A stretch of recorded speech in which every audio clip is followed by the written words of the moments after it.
Imagine you are holding a glass of lethal poison. Okay, kind of a grim start, but I'm Yeah. with you. Right, just go with it. So as you bring it to your lips, your heart is just filled with the most pure, sincere, beautiful emotion imaginable. You drink it with absolute devotion, hoping with every fiber of your being that it will nourish you. Right. What happens? Well, you die anyway. I mean, the poison doesn't care how you feel. Yeah, exactly. The universe doesn't care how you feel. Chemistry operates entirely independently of human sincerity. It is a really jarring thought experiment, honestly, especially because we are just completely immersed in stories that tell us the exact opposite. Oh, totally. We idolize passion. We tell each other to, follow your heart like it's this ultimate infallible compass for navigating life. The pure-hearted hero wins simply because their feelings are so sincere. Like it's a superpower. Exactly. We treat emotion as a kind of magic that can actually bend physical and metaphysical reality. But what if that compass is fundamentally broken when it comes to the biggest questions? Like, what if your most intense, sincere, and beautiful emotions are completely useless for reaching life's ultimate truth? That is the huge question we're tackling today. It is. Welcome to today's deep dive, where we are taking a hard look at the blueprints for success, devotion, and, well, the universe itself. We are exploring a really fascinating excerpt from a 2010 translation of a text called Ultimate Tao Cannot Be Pursued Through Emotion. Such a great title. Yeah, it doesn't pull any punches. It's part of a larger collection called The Discourses, written by an author named Feng. And just for some necessary context for you listening, Feng is the founder of Lifechanyuan. It operates as both a spiritual philosophy and a literal physical community. Right, which is important to keep in mind. Definitely. And our mission for this deep dive is not to endorse or validate their specific way of life or take any sides politically or spiritually. We are just here to objectively synthesize the text's core arguments. Because it is a wild framework to explore. It really is. We are going to unpack this rigid, fascinating framework the author lays out. It draws this uncompromising line between human emotion and cosmic alignment, making these massive claims about the nature of existence. Consider this an invitation to step back and just look at your own assumptions. So, okay, let's unpack this. Before we can understand why emotion supposedly fails us, we first have to understand what exactly we are trying to achieve here. Right. What is the end goal? Exactly. The text constantly refers to something called the ultimate Tao, and it starts with a foundational concept. It says the ultimate Tao is one, yet it manifests in countless paths. And then the unity of these myriad paths returns to the one. On the surface, I mean, that sounds like a classic, slightly abstract philosophical paradox. The many are one and the one is many. Yeah, it's a little dense. It can be really difficult to visualize what that actually means for a living, breathing organism. But the author actually provides this incredibly grounded, relatable analogy to help visualize it. The human body. Think about your own body for a second. As an entity, it is one unified thing. It's you. But if you zoom in microscopically, it is divided into all these different, highly specialized systems. Right, you've got the organs, the nervous system, all of that. Exactly. You have the 5 organs, the hair, the bones, the blood vessels. And the liver doesn't operate like the lungs. A bone cell functions on fundamentally different mechanical principles than, say, a brain cell. Because they have different jobs. Yeah, they each have their own distinct paths, as the text puts it. But on a macro level, all of those countless microscopic paths return to the unified Tao, the overarching operating system of the human body. What's fascinating here is the sheer mind-bending scale that Feng applies to this concept. The text asserts that the ultimate Tao is the path of unchanging amidst all changes. Unchanging amidst all changes. That's a big claim. It's huge. The micro elements of the universe, like the people, the planets, the eras, they're constantly shifting, vibrating, transforming.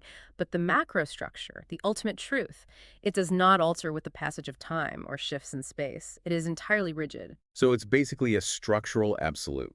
Steadfast and unmoved, according to the translation. The text describes this way of the greatest creator as remaining constant from the ancient past to the distant future.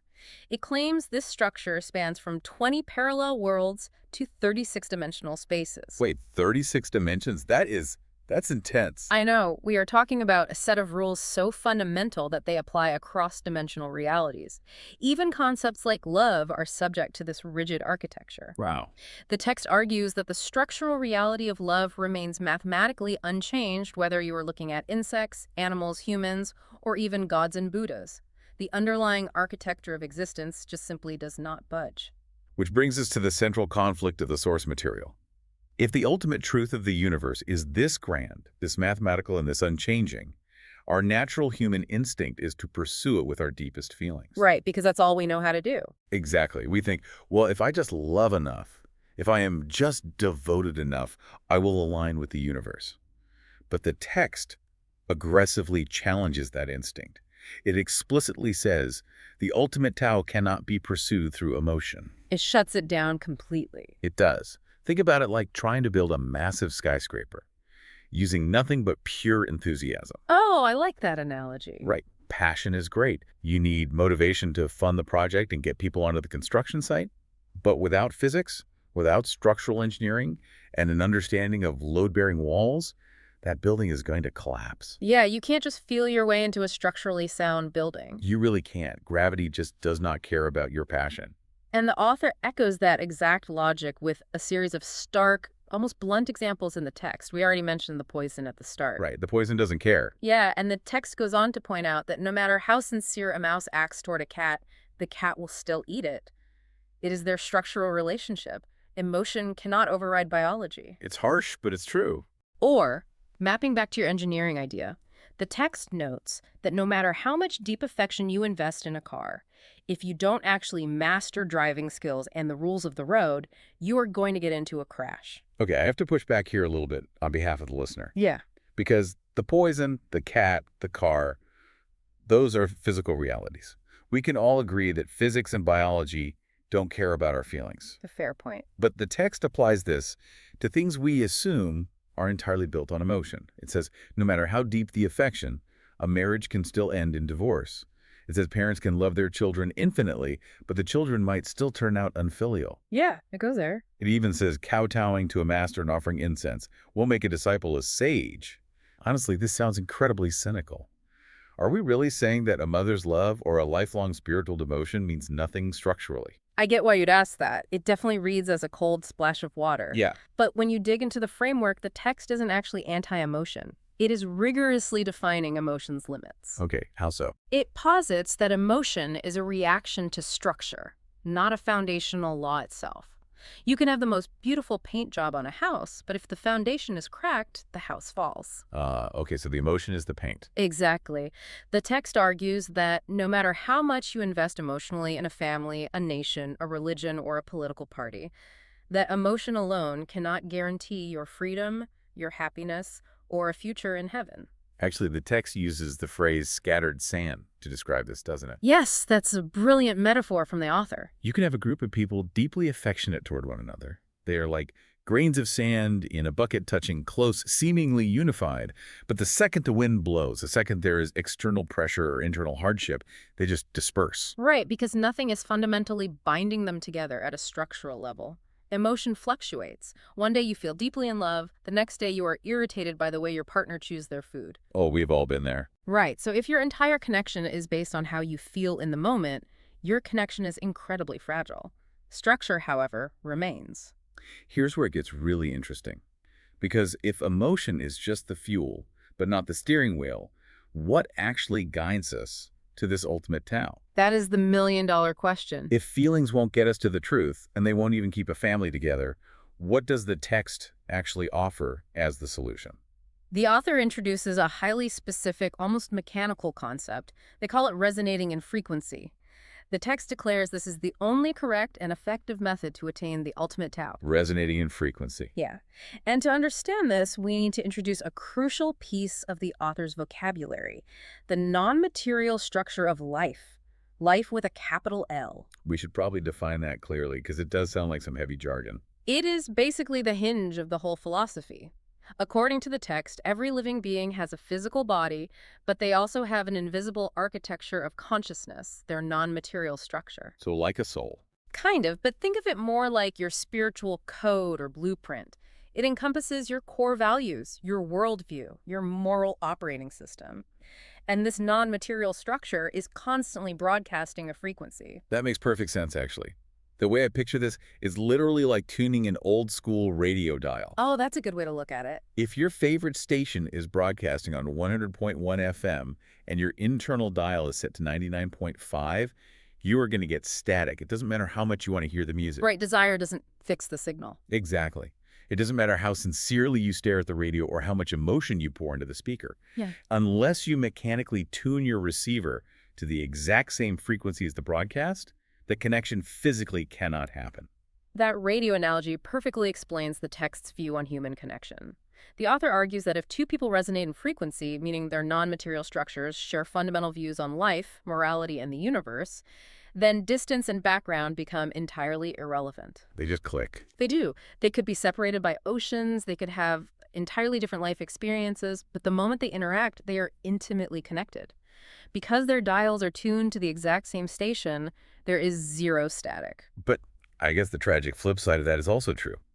According to the text, without that resonance, even lovers who pledge eternal commitment will eventually part ways. Because the static wins. Yeah, if their foundational frequencies don't match, say, if one values accumulation of wealth and the other values aesthetic minimalism, all the romantic emotion in the world won't keep the relationship together. The static eventually overwhelms the signal and they separate. And if we connect this to the bigger picture, this is where the author makes an extreme metaphysical leap. Okay, brace yourselves. This resonating in frequency isn't just a metaphor for finding a compatible partner or making good friends. The text claims that the very structure of your existence, your literal form in the universe, is dictated by what you tune your frequency to. Which means what exactly? It states that if we resonate in consciousness and thinking with gods, we ourselves become gods.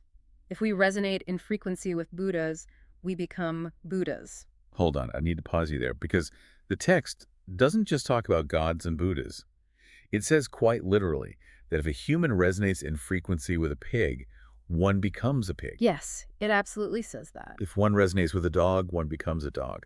I mean, is Whiffing talking about literal reincarnation here, or is this just a harsh metaphor for living a gluttonous or subservient life? Within the cosmology of the text, it is totally literal. Form follows frequency. The author is stating a stark formulation of cosmic cause and effect. So you literally become the animal. If your non-material structure, your core values, your daily thoughts, your actions aligns with the operating principles of an animal purely driven by instinct and appetite, you are tuning your dial to that specific dimensional frequency. When your physical body dies, your non-material structure naturally gravitates to the form that matches its broadcast.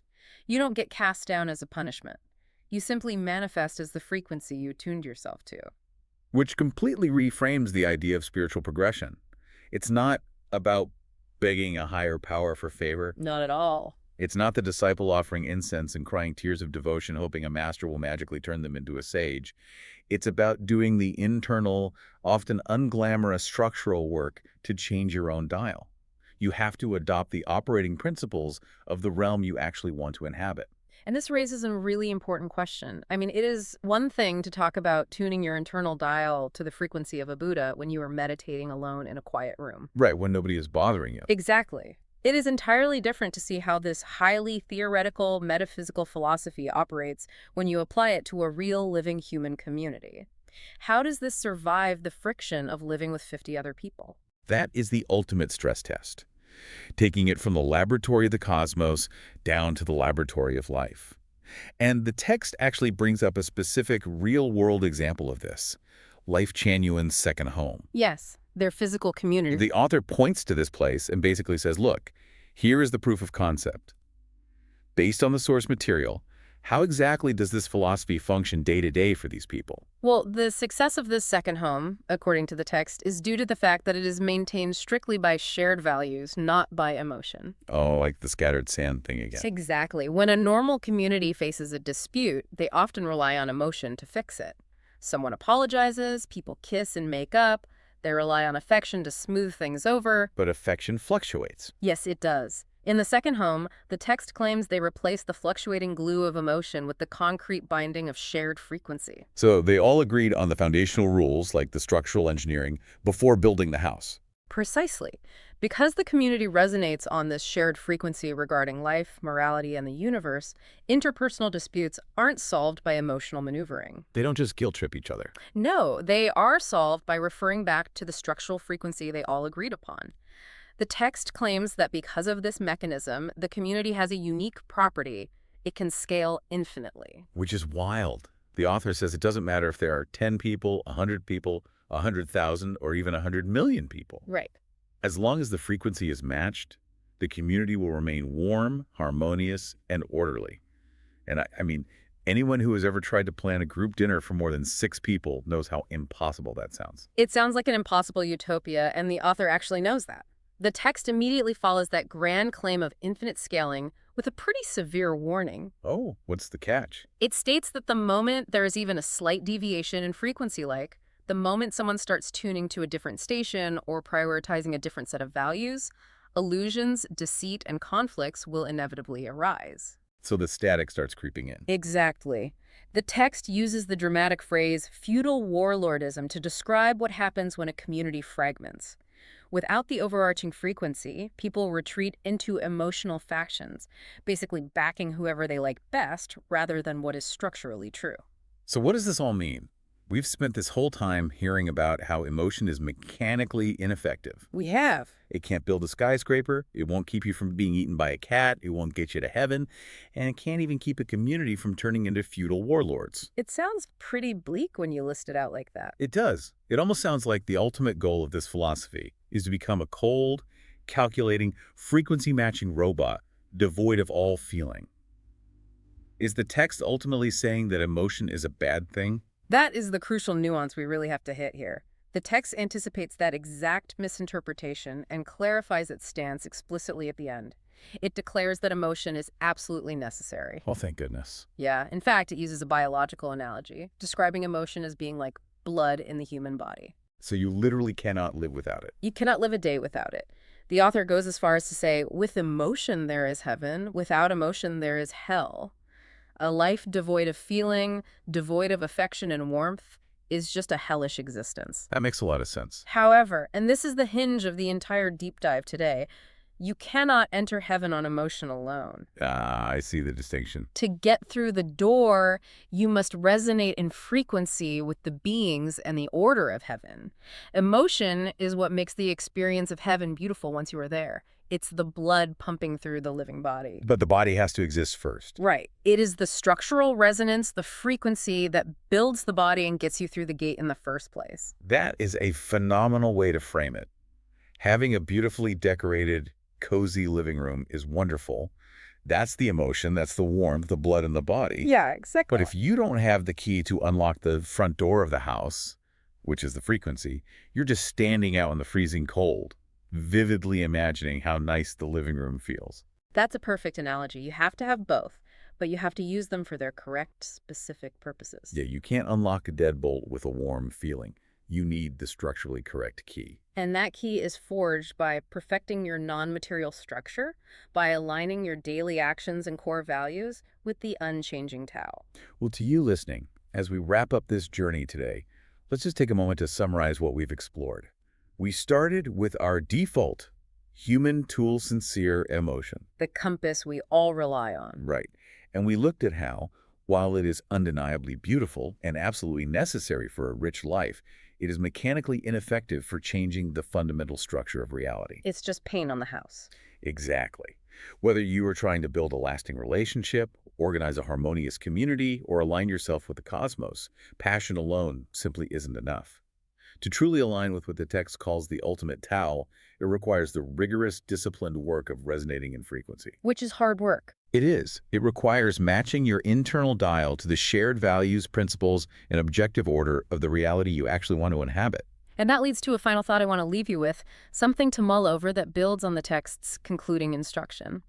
The author states that the ultimate Tao must be achieved by perfecting that non-material structure of life we talked about. The invisible architecture. Yes. So ask yourself this. If every thought, value, and belief you hold is constantly emitting a frequency from your invisible architecture like a radio tower broadcasting into the world 24/7, What exactly are you broadcasting right now? That's a heavy question. It is.